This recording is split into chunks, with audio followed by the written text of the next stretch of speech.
আওয়ামী লীগের একজন সংগ্রামী নেতা, তিনি এমপি ছিলেন, মন্ত্রী ছিলেন এবং সবচেয়ে বড় পরিচয় হলো তিনি একজন বীর মুক্তিযোদ্ধা। ইঞ্জিনিয়ার মোশাররফ হোসেনের মৃত্যুতে যেভাবে চট্টগ্রামে আওয়ামী লীগের ঢল নেমে আসলো, এটাতে আওয়ামী লীগ ইতিহাসের একটি বিরল দৃষ্টান্ত স্থাপন করলো। যেই দলটি কাগজে কলমে নিষিদ্ধ, বাংলাদেশে তাদের রাজনীতি করার কোনো রকমের বৈধতা নেই, সেই দলটির একজন প্রিয় নেতার মৃত্যুতে আওয়ামী লীগ যেভাবে রাজপথ দখল করে নিল, পুলিশ প্রশাসনের ভয়কে উপেক্ষা করে সর্বস্তরের জনগণ তাকে শ্রদ্ধা জানাতে আসলো। এটা থেকে আপনি কি বুঝছেন, কি বুঝতে পারছেন? আজকের একটা প্রশ্ন করি। আচ্ছা, মনে করেন দিল্লি থেকে একটি ফ্লাইট এসে হযরত শাহজালাল বিমানবন্দরে অবতরণ করলো এবং সেই বিমানে করে শেখ হাসিনা আসলো। সমস্ত ঢাকার পরিস্থিতি কি হবে? এবং বাংলাদেশে যে পরিমাণ পুলিশ প্রশাসন আছে, তারা কি বাংলাদেশের সাধারণ জনগণ, আওয়ামী লীগের তৃণমূল নেতাকর্মী, বীর মুক্তিযোদ্ধা এবং রক্তে যাদের আওয়ামী লীগ আছে, এই ধরনের কিছু সাধারণ লোক, তারা কোনো দল করে না, তারা রাজনীতি করে না, কিন্তু তারা রক্তে আওয়ামী লীগকে বহন করে, এই ধরনের যে কিছু লোক আছে, এদের যে ঢল নামবে, সেটা বাংলাদেশ পুলিশ প্রশাসন কিভাবে আটকে দেখাবে বা কিভাবে সেই ঢলকে প্রতিহত করবে? আজকের একটা প্রশ্ন।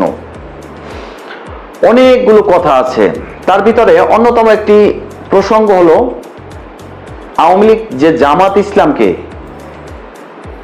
নিষিদ্ধ করেছিল, তাদের নিবন্ধন বাতিল করেছিল, সেটির একটি চূড়ান্ত রায়ের কপি প্রকাশিত হয়েছে সুপ্রিম কোর্ট থেকে এবং সেই কপিতে স্পষ্ট লেখা আছে যে জামাত ইসলাম 1971 সালে মুক্তিযুদ্ধের বিরোধিতা করলেও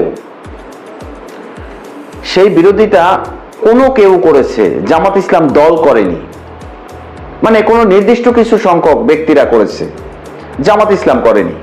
এই জন্য জামাত ইসলামের নিবন্ধন বাতিল হতে পারে না। আচ্ছা, সুপ্রিম কোর্টের সেই রায়টিকেই যদি আমরা ধরে নেই, তাহলে আওয়ামী লীগের এই যে 17 বছরের শাসনামল, এখানে অনেকে ভুল করেছে, অনেকে দোষ করেছে, অনেকে টাকা পয়সা আত্মসাৎ করেছে, সেই দোষ কেন আওয়ামী লীগ দলের উপরে বর্তাবে? আমি সুপ্রিম কোর্টের সেই রায়ের রেফারেন্সকে কপি করছি। আমার একটি প্রশ্ন সরকারের কাছে, আমি সাধারণ মানুষ, সরকারের কাছে প্রশ্ন, সুপ্রিম কোর্টের সেই প্রধান বিচারপতি, মহামান্য প্রধান বিচারপতি, তার কাছে প্রশ্ন, তাহলে আওয়ামী লীগ কিভাবে একটি দল হিসাবে নিষিদ্ধ হতে পারে? আচ্ছা, একটি দলকে নিষিদ্ধ করার ক্ষমতা কোন দেশের কোন আইনি প্রতিষ্ঠানের আছে কিনা? যদি সেই দলের জনসমর্থন থাকে, এরকমের জনসমর্থন না যেটা জামাতের, যে একদম এই যে নির্বাচন, মেটিকুলাস ডিজাইনের নির্বাচন, এই নির্বাচনে জামাতকে যেভাবে বিএনপি সিট দিয়ে দিয়েছে, আমি নিশ্চিত করে বলছি যেই সকল আসনগুলোতে জামাত ইসলামের প্রার্থীরা বিজয়ী হয়েছে, ওই সকল জায়গাগুলোতে যদি বিএনপি প্রতিদ্বন্দ্বিতা করত, তাহলে তারা বিজিত হতে পারত না। ইভেন এই যে হাসনাত আব্দুল্লাহ, নাহিদ ইসলাম, এদের মতন কুলাঙ্গাররাও ওই সকল জায়গা থেকে নির্বাচিত হতে পারত না। চ্যালেঞ্জ করে বলছি, যদি ওই সকল জায়গায় বিএনপির হেভিওয়েট যে সকল প্রার্থীরা আছে, যারা মনোনয়ন প্রত্যাশী ছিল, যারা এই যে দীর্ঘ 17 বছর ত্যাগ, তিতিক্ষা, আন্দোলন, অবরোধ, জেল খেটেছে, কত কিনা করেছে এই বিএনপি দলের জন্য, তাদের যদি মনোনয়ন দেয়া হতো, তাহলে এই যে জামাত ইসলাম 60টা, 65 বা 70টা সিট পেয়েছে, এগুলো পেত কি? আজকের প্রশ্ন থাকলো আপনাদের কাছে। আমি 100% বলতে পারি এটা পেত না। এটা আমার এক ধরনের জেদ, ইগো, যাই বলেন আপনারা, এটা পেত না, তো তারা পেল। তো এইভাবে জামাতের তেমন কোনো জনসমর্থন নাই। সারা বাংলাদেশে আওয়ামী লীগ বিএনপি যদি নির্বাচনে আসে, সেখানে জামাত ইসলাম সর্বোচ্চ 5টা সিট পেতে পারে। তো এই রকমের একটি দল যাদের 3 থেকে 4% জনসমর্থন আছে, তাদেরকে যদি আওয়ামী লীগ নিষিদ্ধ করতে না পারে, তাহলে আজকের আওয়ামী লীগের একজন নেতা ইঞ্জিনিয়ার মোশাররফ হোসেন, তার মৃত্যুতে যে মানুষের ঢল নেমে আসলো, এত মানুষ আসলো যখন আওয়ামী লীগ দল হিসাবে নিষিদ্ধ, তখন তাহলে এই আওয়ামী লীগকে কিভাবে আপনি কাগজে কলমে নিষিদ্ধ করতে পারবেন? একদিন না একদিন তাদের নিষিদ্ধতার দাবি সরকারকে তুলে নিতে হবে। এবং ভবিষ্যতে যদি আওয়ামী লীগ ক্ষমতায় আসে, ইতিমধ্যেই প্রতিহিংসা ছড়িয়ে গেছে।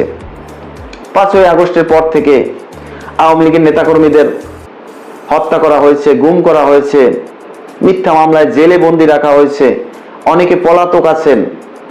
আমাদের সাবেক ক্রিকেটার, বাংলাদেশের সুনামধন্য একজন ব্যক্তি, যার রাজনৈতিক জীবনেও কোনো কলঙ্কের ছিটাফোঁটা নাই, হ্যাঁ, আমি সেই মাশরাফি বিন মুর্তজার কথা বলছি। তার মতন মানুষ, তিনি বলছে, আমার মরার পরেও আমি নড়াইলে ফিরে যেতে চাই না, কিন্তু নড়াইলের যে সকল জনগণ আছে তাদের প্রতি আমার কোনো ক্ষোভ নেই। তারাই তো আমার বাড়িঘর ভেঙেছে, পুড়িয়ে দিয়েছে। কি না করেছে এই লোকটি? বিস্তারিত আপনারা মাশরাফি বিন মুর্তজার সম্পর্কে তার নিজস্ব একটি ইউটিউব চ্যানেল আছে, সেখানে দেখতে পারেন তিনি কতটা ভালো কাজ করেছে, কতটা খারাপ কাজ করেছে, ব্যক্তি মাশরাফি বিন মুর্তজা কতটা ভালো ছিল, সবকিছু দেখতে পারেন। আজকে এরকমের একটা মানুষ বলছে, আমি বাংলাদেশে ফিরতে চাই না, নড়াইলে ফিরতে চাই না। কতটা ক্ষোভ, ঘৃণা তার হৃদয়ে এদেশের জনগণের প্রতি আছে।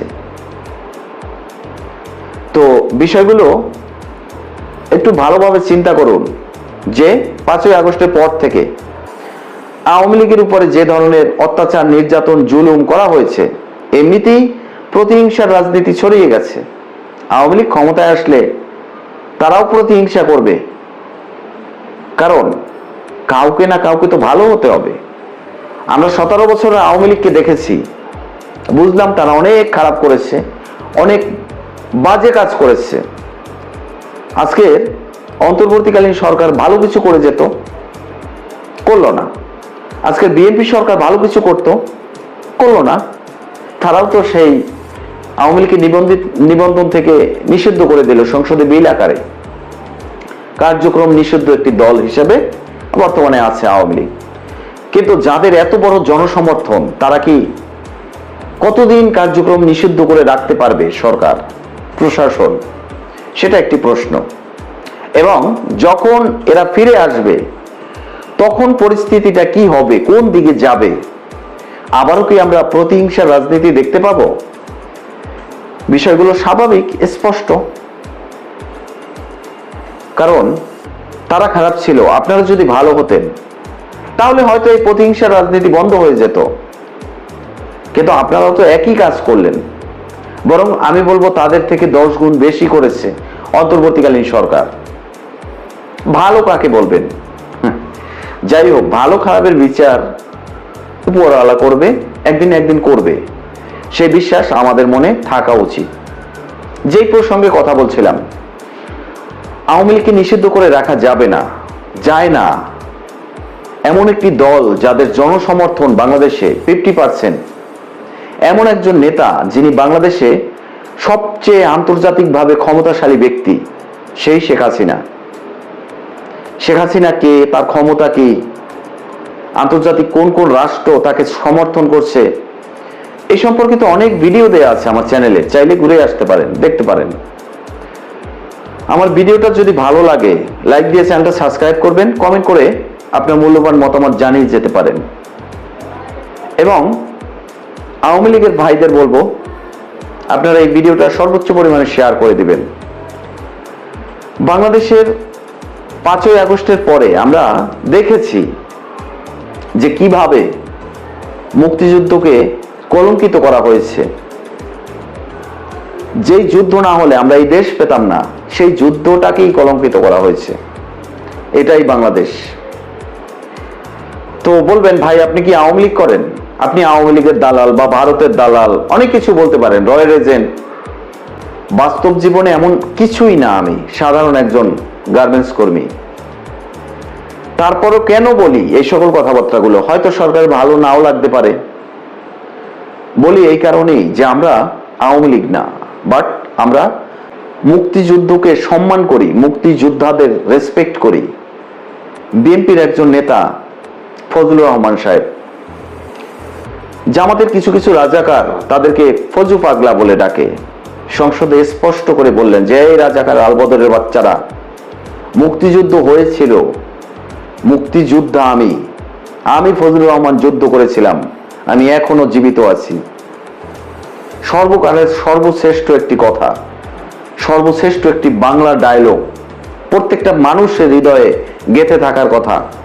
অথচ সেই ব্যক্তিকে আমরা পাগল বলে অভিহিত করছি।